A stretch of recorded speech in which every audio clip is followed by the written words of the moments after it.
정치 이슈에 대한 여당과 야당의 입장을 정리해드립니다. 여당 야당 입장 채널입니다.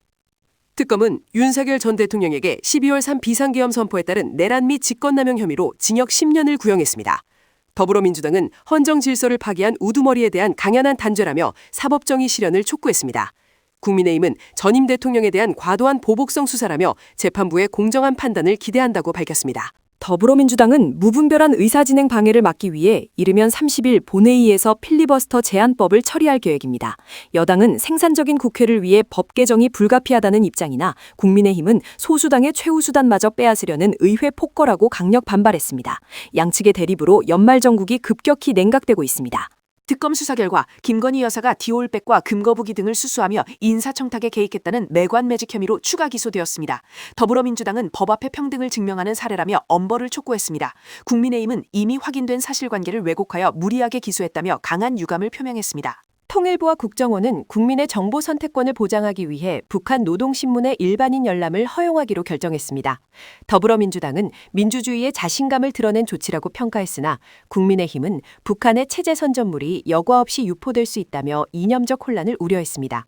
여야는 체제 대결의 유효성을 두고 설전을 벌였습니다. 더불어민주당 김병기 의원이 장남의 공항 이용 시 보좌진에게 의전을 시켰다는 의혹이 제기되어 논란이 일고 있습니다.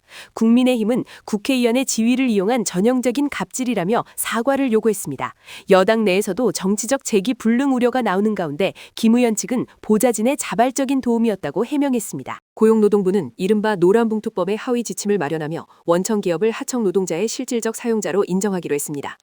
더불어민주당은 노동기본권 보호를 위한 시대적 과제라고 환영했으나 국민의힘은 무분별한 교섭 요구로 인한 경영 위축을 초래할 것이라고 경고했습니다.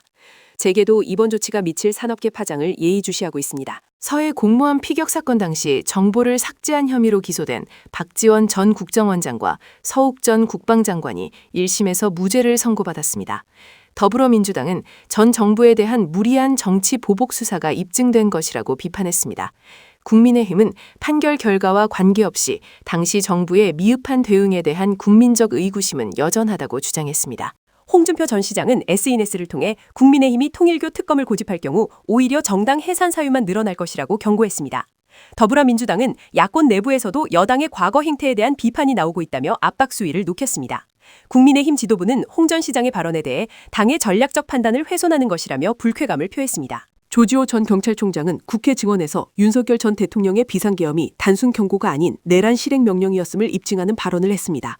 더불어민주당은 경찰 총수의 증언으로 당시의 불법성이 명확해졌다며 특별수사를 촉구했습니다. 국민의힘은 특정 정치적 상황에 맞춘 편향된 해석일 수 있다며 신중한 접근을 요구했습니다. 정부는 산업안전보건법 해석을 강화하여 하청사업장의 중대재해에 대해서도 원청 사용자의 책임을 폭넓게 인정하기로 했습니다. 더불어민주당은 위험의 외주화를 막기 위한 필수적인 조치라고 평가했습니다. 국민의힘은 실질적인 관리 권한이 없는 부분까지 원청의 책임을 묻는 것은 법 원칙에 어긋난다며 보안 입법을 주장했습니다. 여러분들의 생각은 어떤가요? 댓글로 의견을 남겨주시고 구독 부탁드립니다.